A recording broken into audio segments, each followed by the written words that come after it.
En Bogotá, en el país y en el mundo, la paz no es solo una palabra, es una pregunta urgente. ¿Qué está pasando? Es el programa radial del Instituto para la Pedagogía, la Paz y el Conflicto Urbano, IPASUT. Un espacio para analizar lo que ocurre en nuestros territorios, los derechos humanos, la memoria, el género y la ciudadanía. Conversamos con investigadores, líderes sociales y voces expertas que piensan y construyen paz desde la academia y la vida cotidiana. Sintonízanos todos los miércoles de 8 a 9 de la noche por la UD 90.4 FM Estéreo, emisora de la Universidad Distrital. ¿Qué está pasando? Escuchar, pensar y dialogar también es construir paz. Cordial saludo, bienvenidos a una nueva emisión del programa que está pasando del Instituto de Paz de la Universidad Distrital Francisco José de Caldas. Mi nombre es Sonia Díaz Granados y les doy la bienvenida a este espacio de investigación, análisis y reflexión que se emite los miércoles de 8 a 9 de la noche por la UD 90.4 FM Estéreo, emisora de nuestra institución educativa. Igualmente nos encuentran por nuestro canal en YouTube. Les recordamos las redes sociales en X, Instagram y Facebook. Estamos como @ipasut, nuestra página web ipasut.udistrital.edu.co y también nos encuentran con nuestra revista Ciudad Pasando con Z en X y también en LinkedIn. Colombia atraviesa un momento decisivo en materia de paz. Tras la implementación de la política de paz total, el país se prepara para un nuevo gobierno, escenario que plantea múltiples interrogantes. Por ejemplo, ¿qué balance deja la estrategia impulsada por el presidente Gustavo Petro? ¿Qué avances y dificultades marcaron los distintos procesos de negociación? ¿Qué le espera a la paz con el nuevo gobierno? ¿Y qué aspectos deberían fortalecerse y cuáles replantearse para consolidar una política de Estado que trascienda los cambios de administración? Para analizar estos temas nos acompañan dos invitados con una amplia trayectoria en procesos de negociación, justicia transicional y construcción de paz. Le damos la bienvenida al doctor Armando Noboa, abogado, participó en la Asamblea Constituyente en 1991, copresidente de la Comisión Especial Legislativa que reemplazó el Congreso por mandato de la Constituyente, magistrado del Consejo Nacional Electoral entre el 2014 y 2018, jefe de la Delegación de Paz del Gobierno Nacional con la Coordinadora Nacional Ejército Bolivariano 2024-2026, docente universitario y fue director de la Corporación Plural creada por los constituyentes del 91. Doctor Noboa, bienvenida. Sonia, un gusto, un saludo muy especial a usted, a los seguidores de este espacio, igualmente un saludo al doctor Villamizar. Y gracias por la invitación. Gracias a usted por aceptarla, doctor Noboa. También saludamos entonces al doctor Juan Carlos Villamizar, abogado y experto en seguridad, justicia transicional y justicia restaurativa, con una amplia trayectoria en procesos de negociación, resolución de conflictos y acompañamiento jurídico en escenarios de paz en Colombia. Es magíster en seguridad y defensa nacional de la Escuela Superior de Guerra y cuenta con una reconocida experiencia en el litigio de casos relacionados con derechos humanos, conflicto armado y justicia transicional. Actualmente ejerce la defensa jurídica de comparecientes de la fuerza pública ante la Jurisdicción Especial para la Paz, particularmente en el caso 03 relacionado con las ejecuciones extrajudiciales y en el caso 08 que investiga crímenes cometidos por miembros de la fuerza pública, otros agentes del Estado o en asociación con grupos paramilitares. Su trayectoria profesional reúne más de 2 décadas de experiencia en procesos de negociación, justicia transicional, derechos humanos y construcción de paz. Bienvenido, doctor Juan Carlos Villamizar. Sonia, mil gracias por esta invitación. Un saludo muy especial al doctor Noboa y a todas las personas que nos están escuchando en este momento. Bueno, muchas gracias también por aceptar esta invitación. Empecemos entonces con esta conversación. Hay incertidumbre por lo que pueda pasar con la paz en Colombia. Cuando el presidente Gustavo Petro llegó al poder, propuso una estrategia pues sin precedentes denominada Paz Total, cuyo propósito pues era avanzar en manera simultánea en diferentes procesos de diálogo con actores armados de diversa naturaleza. Pues la iniciativa despertó expectativas porque buscaba disminuir eso, la violencia en varias regiones del país. Sin embargo, también recibió cuestionamientos relacionados con la coordinación institucional, los ceses al fuego, lo que tiene que ver con seguridad en los territorios y también esa implementación de los acuerdos alcanzados. 4 años después el país hace pues este balance de la política y quisiera y empezar con el doctor Novoa desde su experiencia como jefe negociador con la Coordinadora Nacional del Ejército Bolivariano, ¿cuál considera que es el principal legado que deja la política de paz total de este gobierno? Bueno, Sonia, gracias. Sí, hay una muletilla recurrente que se utiliza al referirse a los resultados de la política de paz total y se señala con cierta ligereza que el resultado de la política total, de la política de paz total, perdón, es el fracaso total. Siempre que, por lo general, algunos analistas se refieren a este tema, empiezan con la expresión la fracasada política de paz total.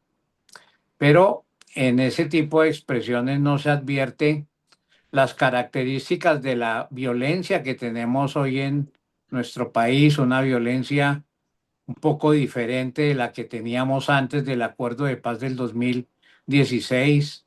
Son violencias que, como se han dicho desde distintos escenarios, son fragmentadas, están dispersas en el territorio, están territorializadas, no obedecen a una estructura de mando único y tampoco son fuerzas en armas de naturaleza contraestatal.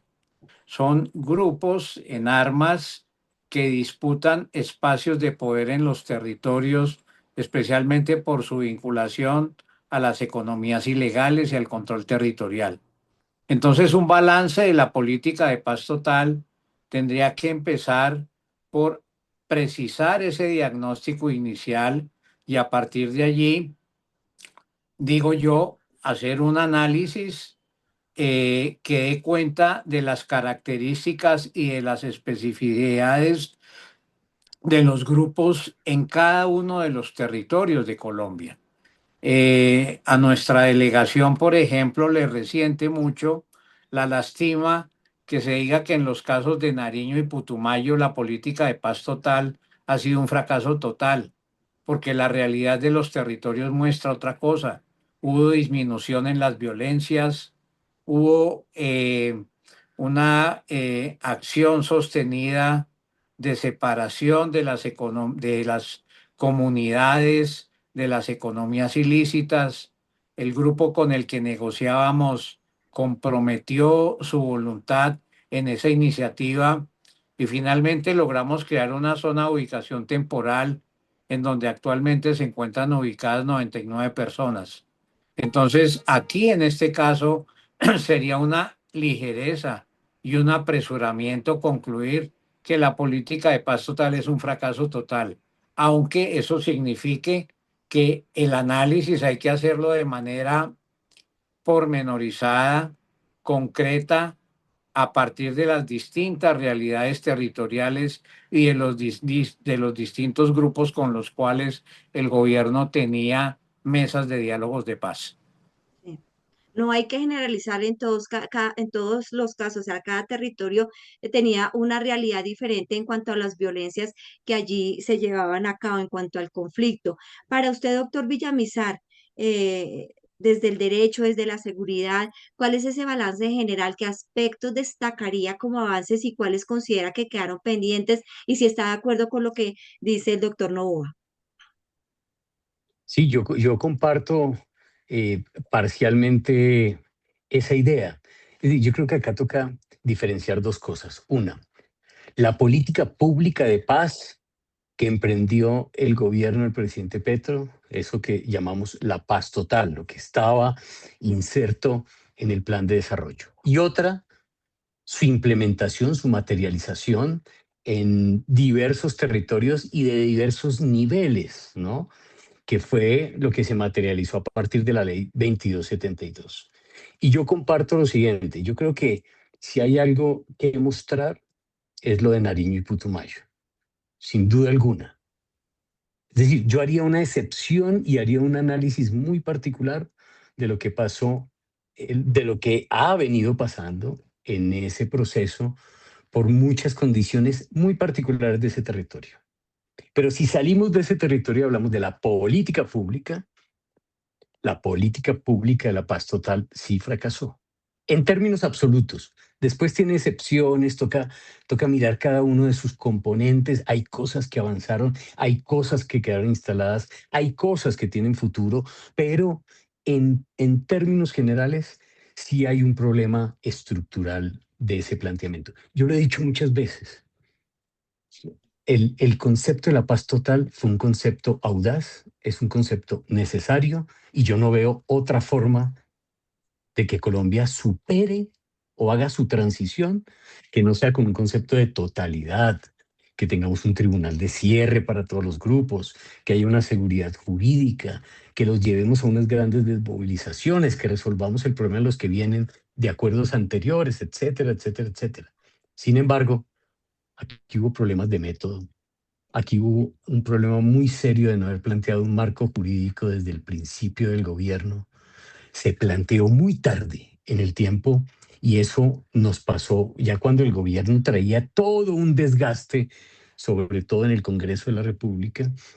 Entonces nos trajo un problema serio. Habrían muchos de diferentes tipos, pero yo les quiero plantear unos como para nutrir la conversación. Uno, ese marco jurídico para la desmovilización. ¿Qué va a pasar con estas? Ahora vayamos a lo práctico. ¿Qué vamos a hacer con esas 99 personas que están en una sub en este momento? Cuando el mismo presidente electo en Montería le advirtió a la gente del ejército gaitanista, oiga, les recomiendo que ni vayan a una sub, porque todo eso se va a desmantelar progresivamente cuando ellos tomen su turno. Eso uno. Dos, la forma como se planteó la ley 2272, de unos grupos con estatus político y otros grupos sin estatus político, a mi juicio fue un error. Y se los digo porque yo estuve año y medio en la mesa de Itagüí como asesor, estuve casi un año en la Sierra Nevada con los conquistadores y he estado hasta el último minuto en la mesa de Ralito para el cierre de Ralito, entre otras cosas más cerca o más lejos. Y ahí teníamos un problema con la interpretación de una ley para dialogar que en la práctica se convertía en una negación o en un diálogo de carácter transaccional. Por lo tanto, y con esto cierro, sí hay hubo problemas de método, hubo problemas de capacidad técnica de los equipos de la oficina del alto comisionado. Yo no creo que todos tuviesen la misma preparación ni las mismas capacidades para adelantar los diálogos. Tres, no hubo un acompañamiento desde el Congreso de la República, de la bancada del gobierno en el momento en el que se presentó el proyecto de ley, que esto fue cuando estuvo de ministro el doctor Montealegre. Y finalmente, los criterios para el diálogo o la negociación, ni siquiera el gobierno los tuvo claros cuando hablaban con unos con un carácter político y cuando no hablaba con otros con un carácter político, porque el cálculo inicial tenía que ver con una petición del ELN y eso determinó la ley 2272. Pero bueno, yo lo dejo hasta ahí para que sigamos conversando. Sí, muy, muy importante lo que usted acaba de plantear y me gustaría, doctor Nova, hablar de eso. Es que negociar la paz nunca ha sido un proceso sencillo en Colombia. Cada organización, y lo decía el doctor Villamizar, pues tiene dinámicas diferentes, intereses diferentes, estructuras diferentes y por eso pues ahí está la dificultad y obviamente uno de los mayores retos de este gobierno fue pues desarrollar estas conversaciones paralelas con distintos actores mientras en algunas regiones persistían hechos de violencia que afectaban a las comunidades. En ese sentido, ¿por qué no se previó todo lo que nos estaba diciendo el doctor Villamizar? ¿Por qué no hubo método? ¿Por qué no hubo un marco jurídico? ¿Por qué no hubo un acompañamiento por parte del legislativo? ¿O se previó eso y no se pudo desarrollar? Bueno, empiezo por decir que yo llegué a una mesa de diálogos de paz en el mes de abril del 2024, cuando ya habían transcurrido 2 años del gobierno del presidente Petro, casi que en la mitad de su periodo institucional. algunas de las cosas que señala el doctor Villamizar son completamente ciertas. Es cierto, por ejemplo, que la metodología que se utilizó en las distintas mesas para adelantar los diálogos no apareció muy clara ni en las mesas ni ante la opinión pública. Es cierto también que el marco jurídico que se tuvo para adelantar esos diálogos de paz finalmente no se logró materializar en el Congreso de la República. Es cierto igualmente que esa diferenciación que contiene la ley de paz total entre diálogos de naturaleza sociopolítica y diálogo con estructuras armadas y legales de alto impacto en los territorios y en la realidad no aparece muy clara. Y es cierto que el ELN manifestó su inconformidad con que se pretendiera, bajo el mismo aliento de esa ley, adelantar diálogos con un grupo que se ha considerado de naturaleza contraestatal, subversivo, alzado en armas contra el orden institucional vigente. Todo eso es cierto, pero al lado de, digamos, esas afirmaciones hay que tener en cuenta otros aspectos. Hay que tener en cuenta, por ejemplo, que por regla general ningún proceso de paz ha contado con un marco jurídico anticipado al inicio de los diálogos. Desde la década de los años 90, ni con el M-19, ni con los grupos que le siguieron, como en el caso del EPL y otros grupos menores, había previamente establecido un marco jurídico para esas negociaciones diferente a la necesidad de que el gobierno dictara una ley de amnistía o que el Congreso expidiera una ley de amnistía o de indulto. Recordemos que en el caso de los grupos paramilitares en los años 2004, 2005 y siguientes, pues la ley 975 se expidió no al inicio de esos diálogos que adelantó el gobierno del presidente Uribe con esos grupos, sino cuando ya había corrido más de casi que la mitad de su gobierno.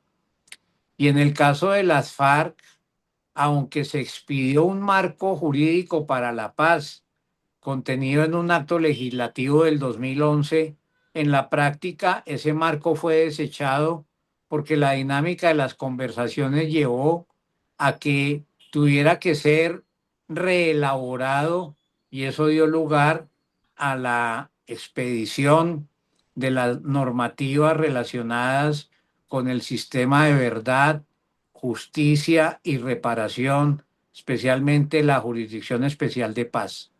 Entonces, en Colombia, aunque lo deseable es que tengamos un marco jurídico establecido previamente al inicio de las conversaciones, la realidad material ha llevado a que ese marco solamente esté disponible al final.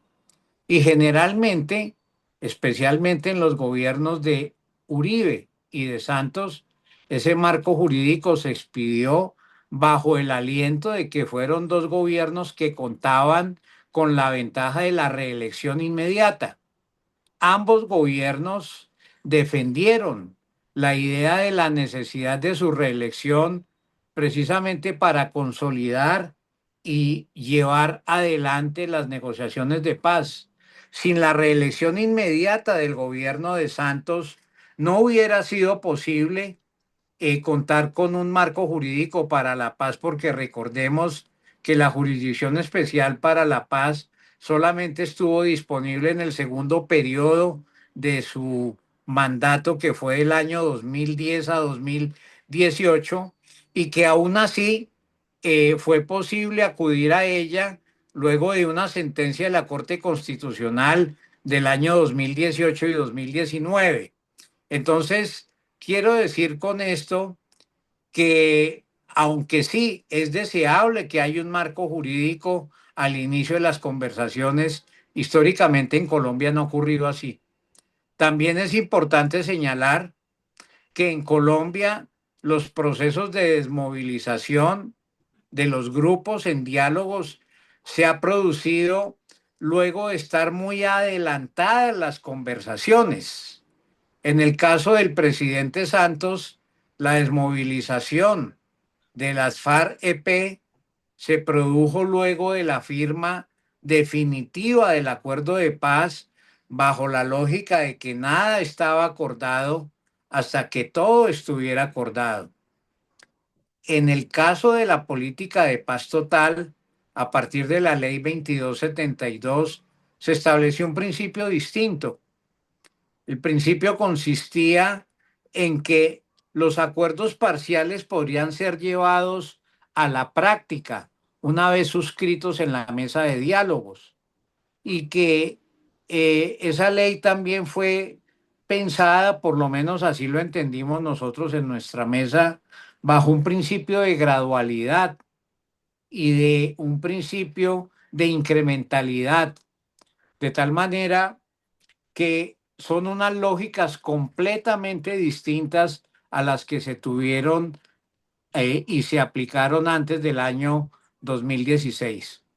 Termino señalando que en estas cosas es la experiencia que nosotros tuvimos, es muy difícil ceñirse a un plan de negociación preestablecido, porque se producen en el desarrollo de los diálogos una serie de contingencias que no están previstas inicialmente.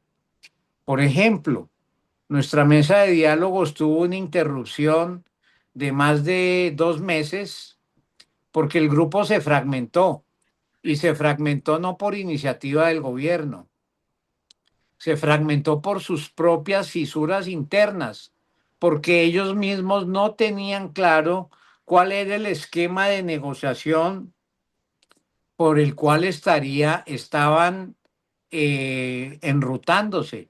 Iván Márquez, el jefe de la segunda Marquetalia, tenía una idea en la cabeza, pero quienes estaban en Putumayo y Nariño tenían otra lógica, completamente diferente, más cercana a la idea de la paz total, en el sentido de que la paz total era una paz territorializada, una paz que atendiera las realidades de los territorios.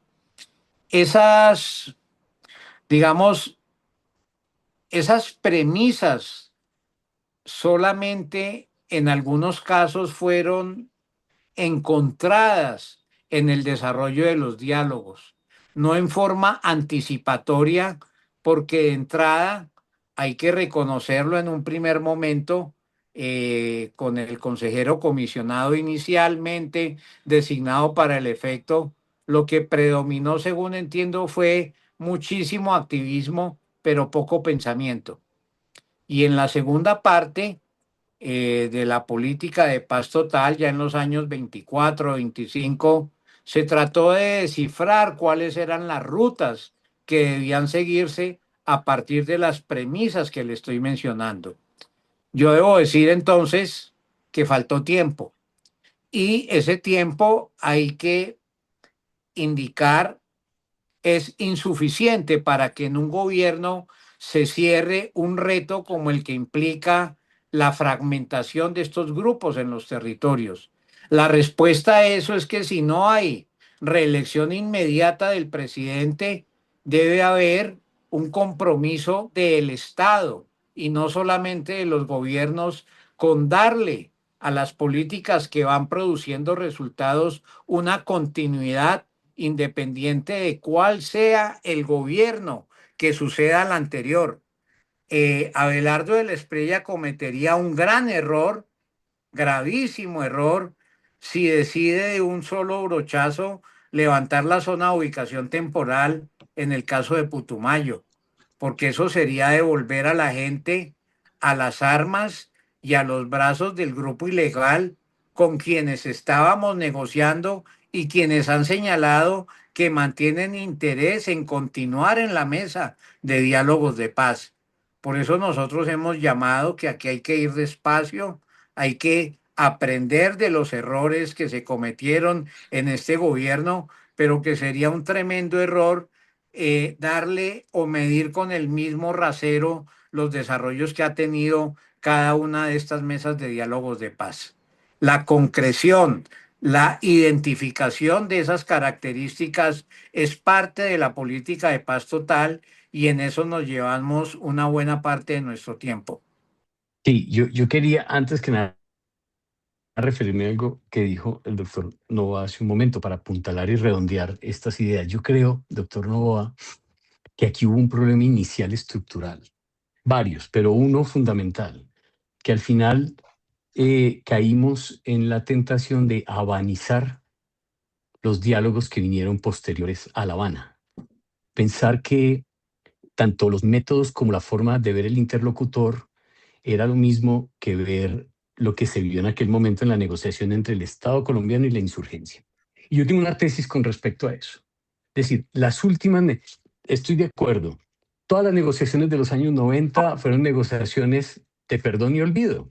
Esas leyes de amnistía e indulto, pues no necesitaban un marco jurídico porque eran volver sin reparaciones, sin hablar de víctimas, sin comisiones de la verdad, nada de esto.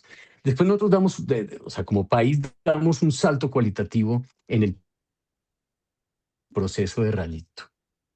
Primer error, no haber reconocido en Colombia, todavía estamos pendientes de ello, que el proceso de desmovilización del paramilitarismo con más de 32.000 hombres y mujeres en armas que se desmovilizaron, la desmovilización más grande, duplicó la de las FARC y un poco más.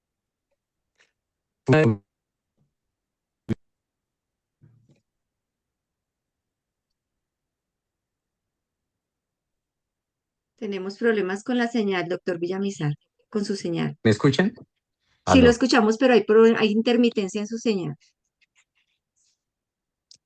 Entonces, con esa desmovilización y con esa negociación se creó el primer sistema de justicia transicional, que fue la ley 975 de 2004, la política pública de víctimas, la ley 1448, es decir, ahí hubo el Centro Nacional de Memoria Histórica, ya Colombia empieza a desarrollar una arquitectura transicional que es un precedente muy importante para lo que pasó en La Habana. Y llegamos a La Habana con un conocimiento, con una madurez de esos procesos, y ahí llegamos al sistema integral que ya todos conocemos. Bien, pues los modelos de negociación de la relación insurgencia contra insurgencia se acabaron ahí. Ahí fue la clave. Porque la insurgencia contra insurgencia, salvo el ELN, se acabaron con la desmovilización de las AUCE y de las FARC. Y mira lo que quedó después de eso. Quedaron todos los grupos y todas las consecuencias de haber cerrado mal lo de Ralito y de la extradición de los principales jefes paramilitares de los Estados Unidos. Y de La Habana, de la no implementación en el gobierno de Duque. Y esas dos cosas generaron disidencias de un lado y del otro. Es decir, ¿qué son los gaitanistas? ¿Qué son los de la Sierra Nevada? ¿Qué es la cordillera? ¿Qué son las bandas urbanas? La oficina de Envigado, o sea, las estructuras armadas de Medellín son los rezagos de la desmovilización del cacique Nutibara de Don Berna.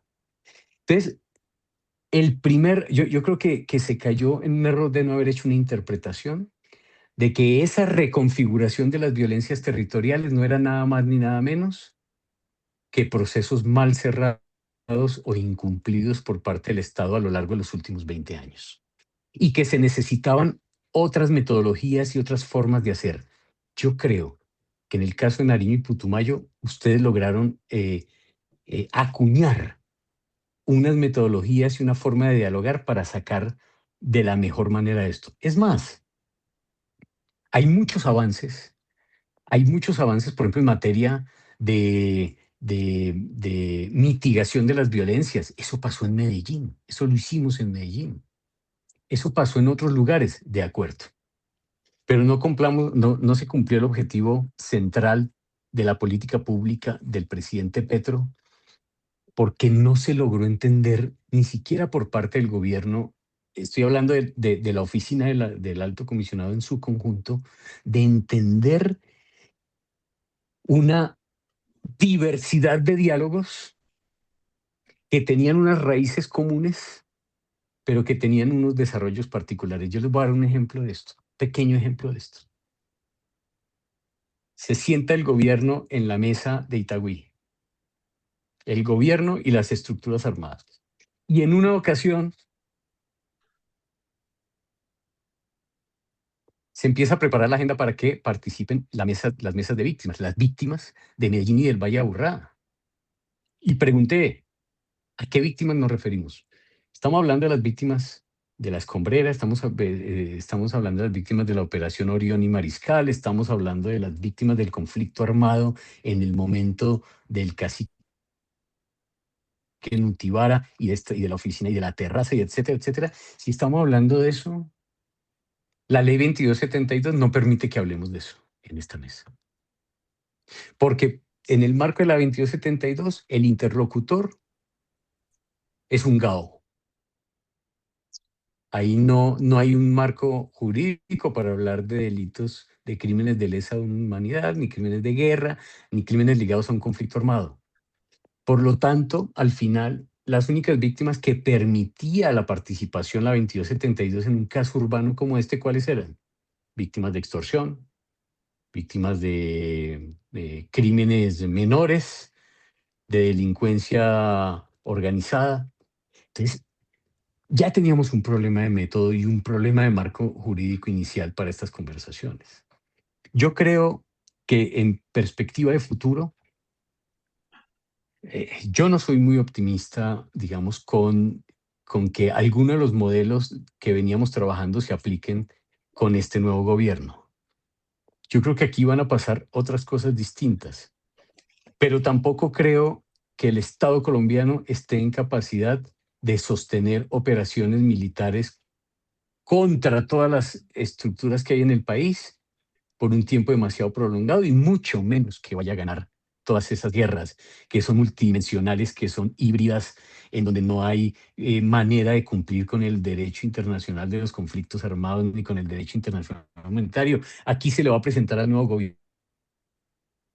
gobierno muchísimos problemas y cuando los tenga al frente va a entender que la vía del diálogo y de la negociación tiene que abrirla. Creo que en otros términos, o sea, esto de la paz total no lo vamos a volver a ver.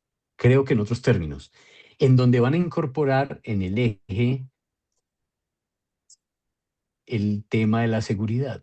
Y yo creo que aquí hay un desafío, y lo dejo ya para la conversación más adelante, es que nos obliga a pensarnos las paces con un componente de seguridad que a mi juicio sí quedó faltando en toda la agenda de paz. Yo creo que el gobierno fue, por un lado, muy ingenuo, en algunos diálogos muy poco diligente, y en algunos, como el caso del diálogo en el que estuvo el doctor Novoa, pues pudieron hacer lo que pudieron hacer con lo que tenían. Es que no tenían tampoco mucho más de dónde sacar y llegaron hasta donde llegaron.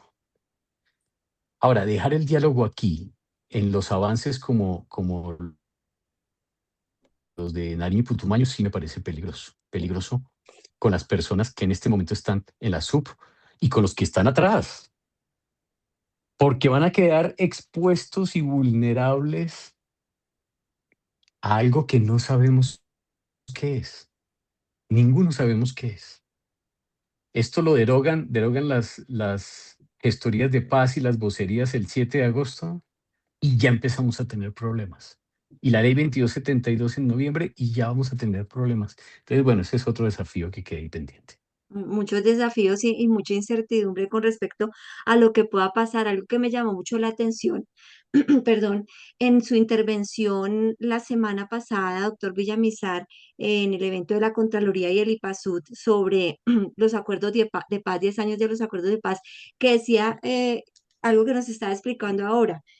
¿Cómo no aprovechar a Mancuso, a Macaco como gestores de paz, ¿sí? Que son personas que estaban dentro del paramilitarismo, que ellos podían ayudar con los diálogos, con los gaitanistas, con estas estructuras de Medellín, de Nutibara, lo decía literalmente usted, y ahí se podía encontrar ellos como asesores un mecanismo para la desmovilización de estos grupos, pero desafortunadamente el alto comisionado para la paz pues cerró la puerta a esto, no aprovechó el conocimiento que tenían estas personas dentro de los grupos para poder de pronto finiquitar un diálogo con estos grupos. Entonces, de alguna manera, doctor Nova, usted que está dentro del gobierno, que ayudó en unas negociaciones muy importantes, ¿usted no cree que hubo también choque entre los mismos funcionarios del gobierno para que pues pudiera fluir esta paz total?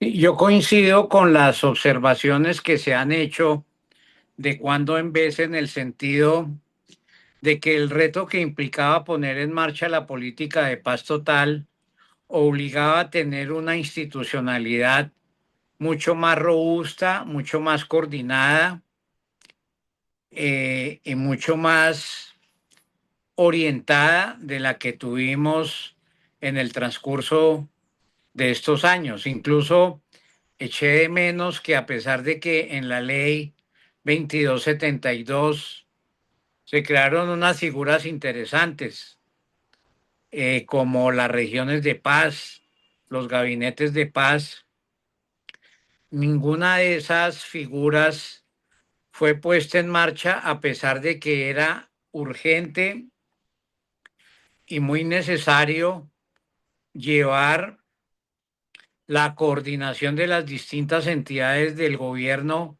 a su más alto nivel de posibilidad. Eh, entonces, en el caso, yo me refiero al caso mío porque pues debo ser respetuoso con lo que hizo el consejero comisionado de paz en otras mesas y otros compañeros que estuvieron en otras mesas, pero sería una pérdida histórica de capacidades y de conocimiento que los miembros de estos grupos que estuvieron en la violencia o que han manifestado su interés en transitar a la vida civil no pudieran esos conocimientos ser utilizados para avanzar de manera más rápida, más ordenada y con mayor coherencia.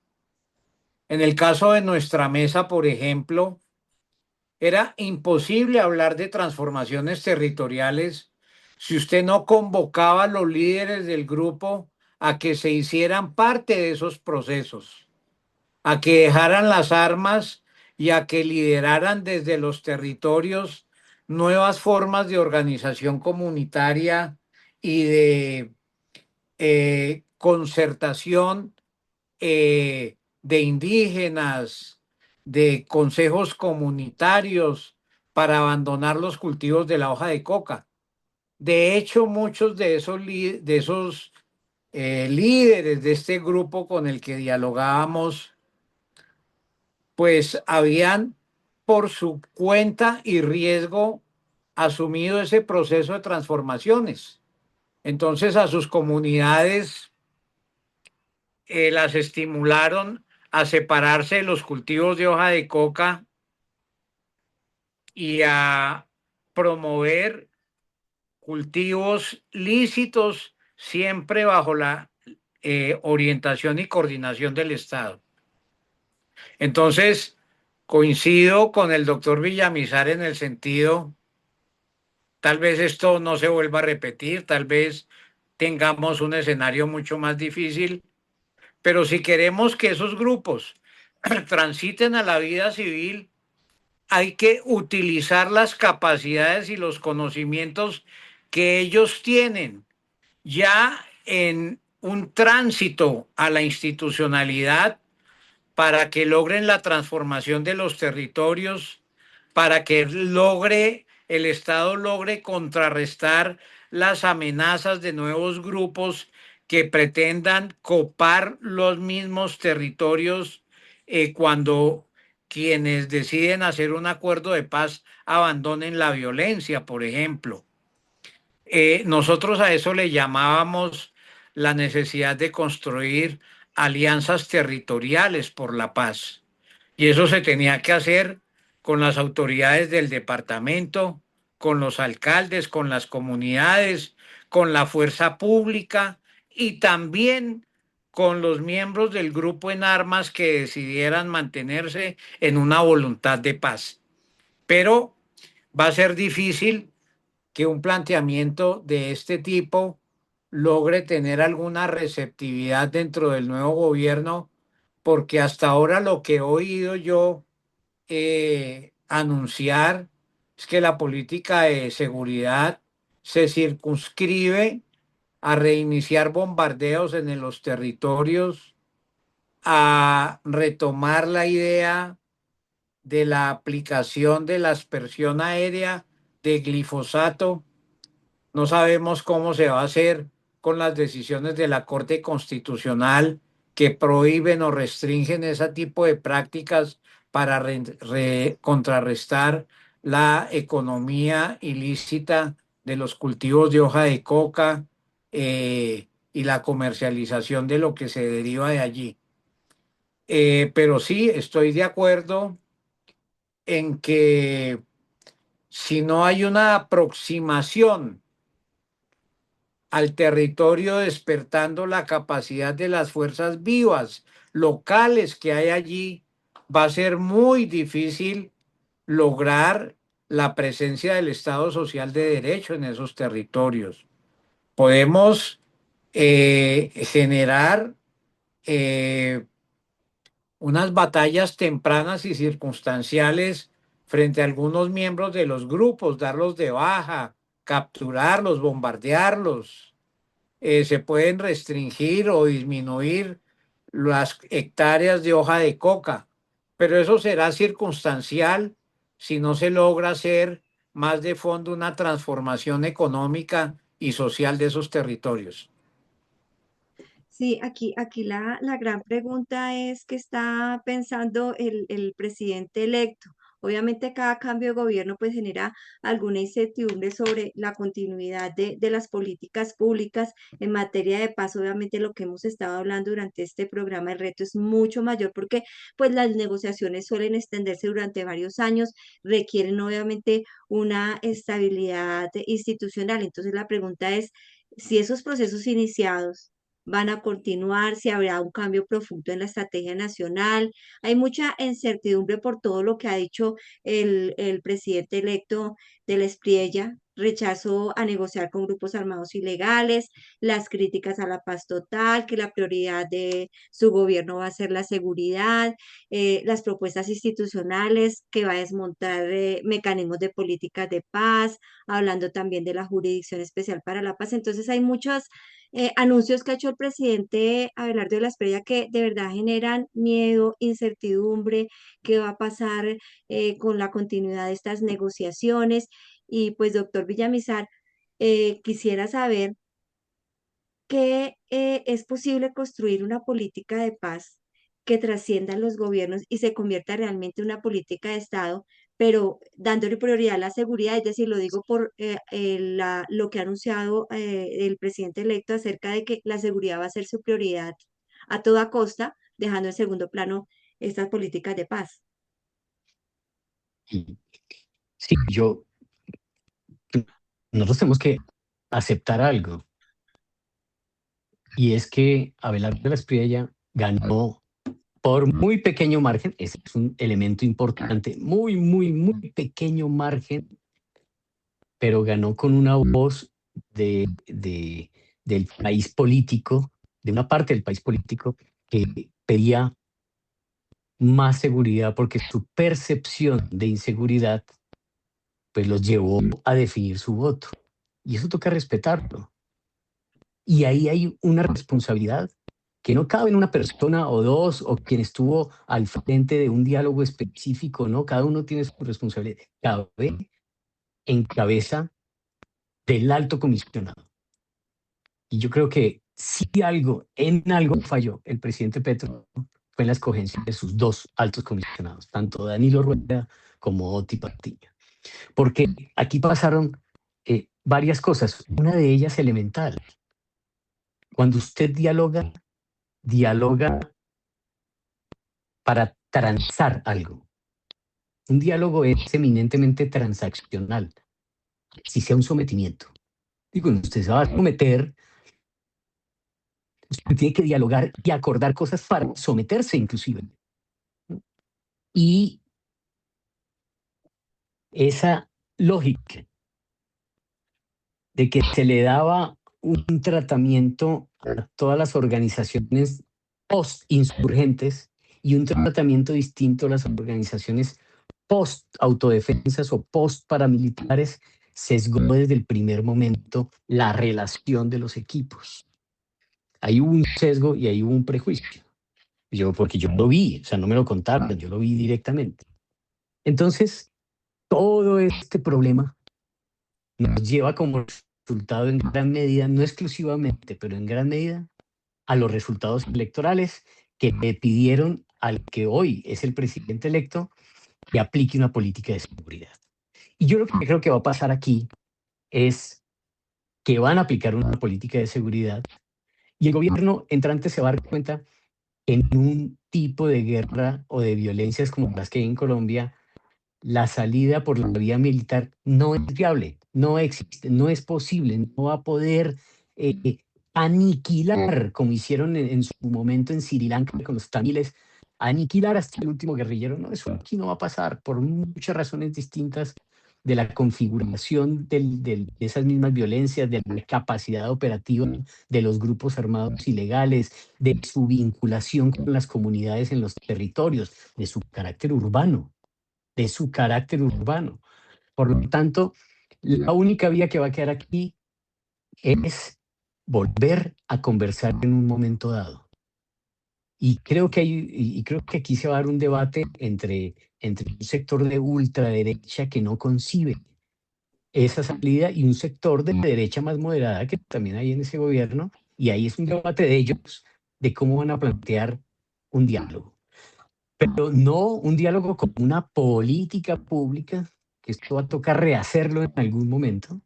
No creo que sea ahora, pero lo que les digo es que el modelo de paz, como lo venimos conociendo, como se hizo desde la oposición durante décadas, eso no creo que sea factible en este momento. Entre otras razones por lo siguiente, porque yo creo que hasta la misma forma de enunciar la paz se agotó. Ese modelo de paz desde las organizaciones sociales, muy desde la ONG, esa lógica no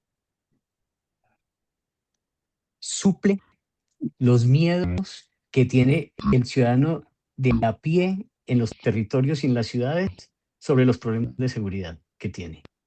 Y dos, porque no existe ningún grupo hoy en día, ninguno, no saco ni al ELN, ninguno, que se esté planteando la toma del poder por la vía armada, como lo hicieron incluso el mismo ELN antes de La Habana. Entonces, esta configuración nos obliga a pensarnos el diálogo en otros términos. Uno. Dos, incorporado con un modelo de seguridad que implica sometimiento, implica un marco jurídico impuesto. Yo no creo que tengamos margen para negociar los marcos jurídicos completamente, sino para imponerlos. Pero sí va a dejar abierta, porque no hay otra alternativa, de sentarse a dialogar. La pregunta es, nosotros tenemos en este momento personas, mediadores, facilitadores, negociadores o negociadoras que entiendan una nueva forma de entablar una conversación en ese marco de seguridad. Yo creo que eso está por construir. Y termino con esto. Creo que una de las cosas más positivas, aparte de lo que pasó, de lo que está pasando, lo que pasó, ya tenemos que hablar en pasado, de lo que pasó en Putumayo y Nariño, es haber incorporado en el lenguaje amplio de la paz las paces urbanas, las violencias y paces urbanas. Entender las violencias urbanas como un rezago también de un conflicto armado que vivió el país ha sido una cosa muy valiosa que dejó este gobierno. Es decir, ahora la gente habla de esto. Yo les digo rápidamente que cuando estallaron esas violencias urbanas allá en Belfast hace mes y medio, nos invitaron a un grupo de personas a hablar con el gobierno norirlandés y con académicos y demás sobre esas violencias, e invitaron a un vocero de las estructuras armadas de Medellín y estuvo conmigo allá, en Belfast. Y yo le escuchaba haciendo las reflexiones sobre Medellín, sobre las paces urbanas, sobre el contexto de la paz en Colombia. ¿Y quieren que les diga algo? Cuando lo escuché pensé que todo esto, al final, con todos los errores, valió la pena. Aunque no haya salido bien, valió la pena. Porque estos señores, cuando llegaron a la mesa de Itagüí, eran muy planos. Yo se lo dije en un momento dado, empezando el gobierno 2023, a la oficina del alto comisionado de aquel momento.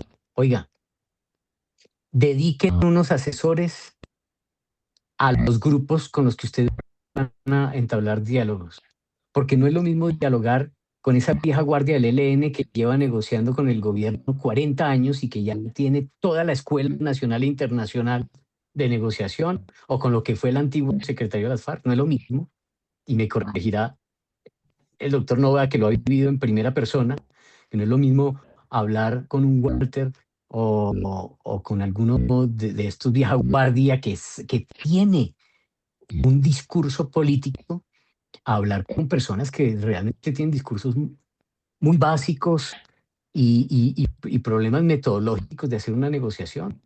Yo le decía, mire, tener un interlocutor débil en términos técnicos para negociar no es una ventaja, es una debilidad.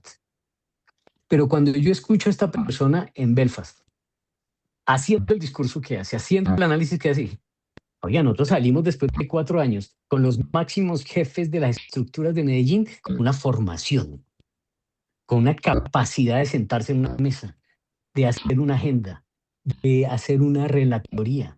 Me parece que eso es muy valioso. Y yo estoy de acuerdo con el doctor Nova, no todo está mal.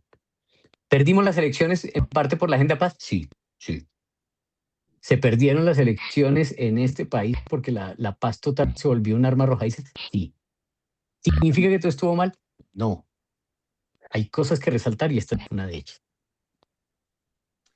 Doctor Novoa, ¿usted cree que el presidente Abelardo, electo Abelardo de la Espriella, no tiene una respuesta clara en temas de seguridad, que quiere hacerse ver como un gobierno militar, pero realmente es algo como más simbólico?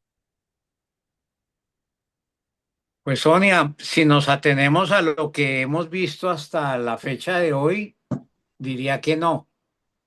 O para dar un beneficio de inventario, diría que esa estrategia de seguridad está en proceso de construcción. Eh, yo esperaría que hubiera algo de imaginación y de innovación para que estas nuevas estrategias del gobierno entrante no vaya a ser la repetición de los errores del pasado. Una estrategia de bombardeos y glifosato, pues ya la historia contemporánea de Colombia supo a qué nos condujo. Ahí están las experiencias de los años 1996 y 1997 en el gobierno del presidente Samper. Eso fue la antesala del fortalecimiento de las FARC y de la creación de la zona de despeje. Y como producto de esas estrategias equívocas, pues las FARC en corto tiempo prácticamente duplicó su número de integrantes y su capacidad militar. Entonces, a pesar de que hay un diagnóstico claro de unas nuevas realidades que tenemos, son grupos que no están encampamentados, son grupos que no reproducen el esquema de funcionamiento de una guerrilla contraestatal, eh, digamos, clásica. Son grupos que se encuentran mimetizados en la población. Sus milicianos son personas que viven con sus familias en ese territorio. Eh, la estrategia de seguridad y de contención de la violencia tiene que acudir a unos nuevos elementos que por lo menos hasta ahora no se han anunciado. Pero demos el beneficio del inventario y dejemos conocer qué es lo que va a plantear el gobierno al respecto. Sabemos también que Colombia se va a alinear con la estrategia de las Américas. Se habla de un plan patriota número 2. Bueno, hay unos anuncios que no son los más estimulantes para la posibilidad de que el país recupere la convivencia en los territorios. Nosotros, doctor Villamizar, le apostamos mucho a que las comunidades adquirieran mayor presencia y protagonismo, a que fueran un elemento de contención y de deslegitimación de la violencia a cargo de estos grupos en los territorios. Y yo creo que no se va a poder soslayar ni desconocer pues ese protagonismo que hay en esos territorios. Pero sí, yo creo que todavía no hemos visto cuál es la estrategia del nuevo gobierno y esperemos que pueda, lo digo con un sentido constructivo, tener en cuenta algunos de los avances que sin duda, a pesar de las dificultades, los errores, las inconsistencias muchas, pero de los aprendizajes que tuvimos en estos 4 años de la política de paz total. Siempre ha ocurrido así. No hubiera sido posible la estrategia de negociación de Santos sin la catástrofe de lo que fue la zona de despeje. Eh, y creo que eh, esas experiencias por distintas circunstancias van a estar presentes al momento de las evaluaciones que se hagan al respecto.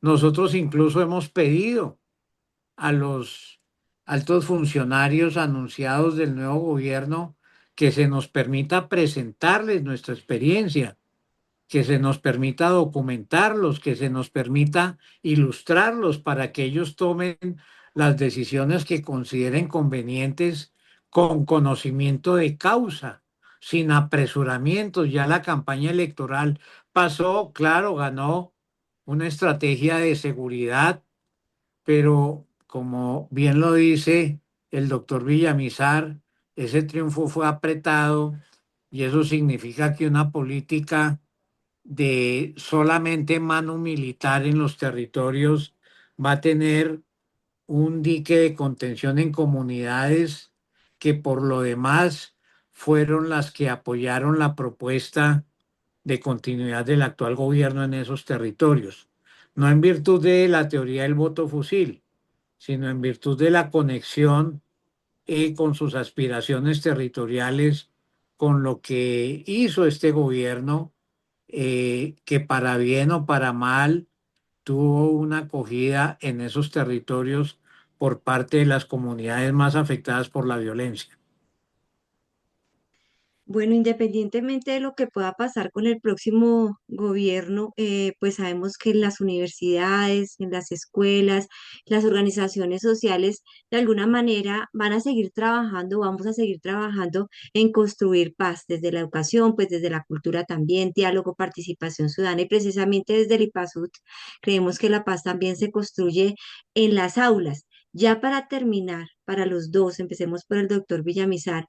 ¿Qué papel deben asumir las universidades en la construcción de paz durante, pues, los próximos años?